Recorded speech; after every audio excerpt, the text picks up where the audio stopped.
एक ऐसा मुख्यमंत्री जिसे लोग उसकी ईमानदारी के लिए आज भी याद करते हैं, जिसके बारे में लोग अपने बच्चों को बताते हुए आज भी कहते हैं कि अगर सच में कुछ बनना है तो भोला पासवान शास्त्री बनो। लेकिन आज के समाज में अगर हम अपने घर में किसी राजनेता का नाम लेते हैं या फिर तारीफ करते हैं तो लोग कहते हैं कि क्या कह रहे हो। दरअसल आज हम जिस व्यक्ति के बारे में बताने जा रहे हैं वो 3 बार के मुख्यमंत्री रह चुका है।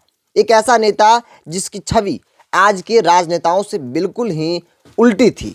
सादगी ऐसी थी कि बड़ी बड़ी ऑफिशियल मीटिंग भी पेड़ के नीचे किया करते थे।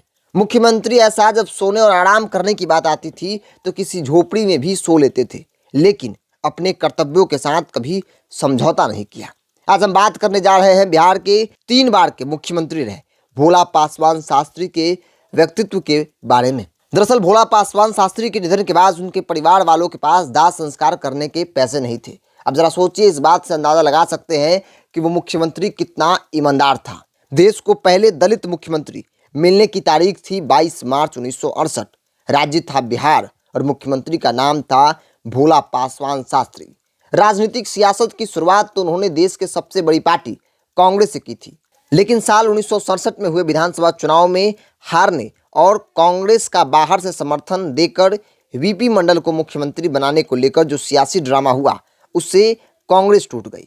विनोदानंद झा के नेतृत्व में भोला पासवान शास्त्री समेत कुल विधायकों ने पार्टी तोड़कर नई पार्टी बनाई और नाम रखा लोकतांत्रिक कांग्रेस। संयुक्त सोशलिस्ट पार्टी, जन क्रांति दल, जनसंघ और निर्दलीय विधायकों के समर्थन से भोला पासवान शास्त्री 22 मार्च 1968 को बिहार के मुख्यमंत्री और देश के पहले दलित मुख्यमंत्री बने। आज के दौर में मुख्यमंत्री का ओहदा कितना बड़ा होता है इसका अंदाजा आप टीवी चैनलों और मुख्यमंत्री को देखकर लगा सकते हैं, या फिर आप कभी उससे रूबरू भी हुए होंगे। लेकिन इन सबसे अलग था ये मुख्यमंत्री जो मुख्यमंत्री बनने के बाद भी अपने गांव जाने के लिए बैलगाड़ी का सहारा लेता था, क्योंकि गांव में सड़क तक नहीं थी। उनका गांव पूर्णिया जिले में पड़ता था जिसका नाम था बैरगाछी। भोला पासवान शास्त्री की खुद की कोई औलाद नहीं थी, तो उनके भतीजे विरंची पासवान ने उनसे कहा कि वो अपने गांव में एक सड़क बनवा दे ताकि लोगों को आने जाने में सुविधा हो सके। भोला पासवान शास्त्री ने कहा कि अगर मैं अपने गांव में सड़क बनवा दूंगा तो मेरे ऊपर एक दाग लग जाएगा। हालांकि भोला पासवान शास्त्री जब पहली बार मुख्यमंत्री बने तो महज 3 महीने तक ही अपना कार्यकाल संभाल सके, क्योंकि सिर्फ 17 विधायक वाली पार्टी के एक नेता का लंबे समय तक मुख्यमंत्री पद पर बने रहना मुश्किल ही था। और यही हुआ। जून के महीना खत्म होते होते उन्होंने इस्तीफा दे दिया और फिर 29 जून 1968 को बिहार में पहली बार राष्ट्रपति शासन लगाया गया। फरवरी 1969 में बिहार में मिडिल टर्म इलेक्शन हुए और बिहार के सियासी इतिहास में यह पहली बार था मिडिल टर्म इलेक्शन करवाए जा रहे थे। इस इलेक्शन के बाद भी किसी दल को बहुमत नहीं मिला। कांग्रेस भले सबसे बड़ी पार्टी थी लेकिन बहुमत नहीं था, तो दूसरी पार्टियों और निर्दलियों के सहारे सरदार हरिहर सिंह को मुख्यमंत्री बना दिया। लेकिन सरकार ही नहीं चलनी थी तो नहीं चली। सरदार हरिहर सिंह के इस्तीफे के बाद फिर भोला पासवान शास्त्री मुख्यमंत्री बने और 13 दिन के अंदर ही उन्हें फिर से इस्तीफा देना पड़ा। वो दौर था जब हर सप्ताह में सरकार बदलती थी और एक बार फिर से वही हुआ जो साल 1968 में हुआ था। प्रदेश में राष्ट्रपति शासन लगा, लेकिन बस फर्क इतना था कि इस बार विधानसभा भंग नहीं हुआ था तो चुनाव की नौबत नहीं आई। कांग्रेस ने जैसे तैसे कोशिश करके दारोगा प्रसाद राय को मुख्यमंत्री बना दिया। उसके बाद भी सरकार नहीं चल सकी तो फिर गैर कांग्रेस दलों ने कर्पूरी ठाकुर को मुख्यमंत्री बना दिया। ये सरकार भी नहीं चली और फिर भोला पासवान शास्त्री के नेतृत्व में लोकतांत्रिक कांग्रेस की सरकार बनी, क्योंकि तब तक लोकतांत्रिक कांग्रेस के संस्थापक विनोदानंद झा इंदिरा गांधी वाली सरकार के साथ लौट चुके थे और भोला पासवान शास्त्री लोकतांत्रिक कांग्रेस को लोकतांत्रिक दल के नाम से चला रहे थे। इंदिरा वाली कांग्रेस भोला पासवान शास्त्री को समर्थन दे रही थी। देश में लोकतंत्र का वो दौर था जब राजनीति में पैसे या अपनी मर्जी से दल बदल जैसी कानून नहीं थी।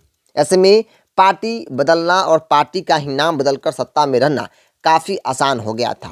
और हम बात कर रहे हैं भोला पासवान शास्त्री की। भोला पासवान शास्त्री इतने ईमानदार थे जिसका मिसाल आज भी दिया जाता है। आप जरा उनके व्यक्तिगत पर गौर करिए। एक इंसान जो बिहार जैसे प्रदेश का 3 बार मुख्यमंत्री रहा हो, इंदिरा गांधी सरकार में केंद्रीय मंत्री और फिर SC/ST आयोग का अध्यक्ष, लेकिन 9 दिसंबर 1984 को जब उनकी मृत्यु हुई तो परिवार के पास इतने पैसे नहीं थे कि पूरी रीति रिवाज के साथ उनका श्राद्ध किया जा सके। आज की तारीख में भी उनका परिवार झोपड़ी में रहता है और मनरेगा के तहत मजदूरी करता है। और जब ऐसी दशा एक मुख्यमंत्री और केंद्रीय मंत्री के परिवार की है तो ऐसे में इस बात का अंदाजा लगाया सकता है कि आज के दौर में इतने दलित कानून के बावजूद भी दलित की स्थिति और उनकी बदहाली का क्या आलम होगा। भोला पासवान शास्त्री का कार्यकाल भले छोटा रहा, लेकिन एक दलित नेता के तौर पर उन्होंने मुख्यमंत्री रहते हुए जिस तरीके से अपने कार्यों का निर्वहन किया, उससे आज पूरा देश में केवल दलित समाज ही नहीं बल्कि हर इंसान को ऐसे मुख्यमंत्री पर गर्व महसूस होता है। एक राजनेता के तौर पर आज के बड़े और छोटे नेताओं को इस बात की सीख लेनी चाहिए कि आपका चुनाव जनता ने किया है ताकि जनता की भलाई कर सको, ना कि अपनी खुद की कमाई मोटी करने में लगे रहो। तो ये कहानी उस नेता की जो 3 बार मुख्यमंत्री रहा, केंद्रीय मंत्री रहा, SC/ST का अध्यक्ष रहा, बावजूद जब उनकी मृत्यु हुई तो उनके परिवार वालों के पास सही से श्राद्ध काम करने के लिए पैसे नहीं थे। इतना ही नहीं, जब वो मुख्यमंत्री थे तो वो झोपड़ी में रहा करते थे। जब वो मुख्यमंत्री थे तो वो पेड़ के नीचे मीटिंग किया करते थे। अपने गांव जाने की जब बात आती थी तो वो पैदल और बैलगाड़ी से जाते थे। ये कहानी उस मुख्यमंत्री की जिसका मिसाल आज हम सभी लोग देते हैं और उस भोला पासवान शास्त्री पर हर व्यक्ति को गर्व है कि बिहार ने एक ऐसा मुख्यमंत्री दिया जो आज पूरे देश में ईमानदारी के लिए मिसाल पेश किया जाता है। बहरहाल आप क्या सोचते हैं विषय को लेकर अपनी प्रतिक्रिया कमेंट्स बॉक्स में जरूर रखें। द बिहारी टॉप को अगर आप यूट्यूब पर देख रहे हैं तो चैनल को सब्सक्राइब कर लीजिए, फेसबुक पर देख रहे हैं तो पेज को लाइक और फॉलो कर लीजिए।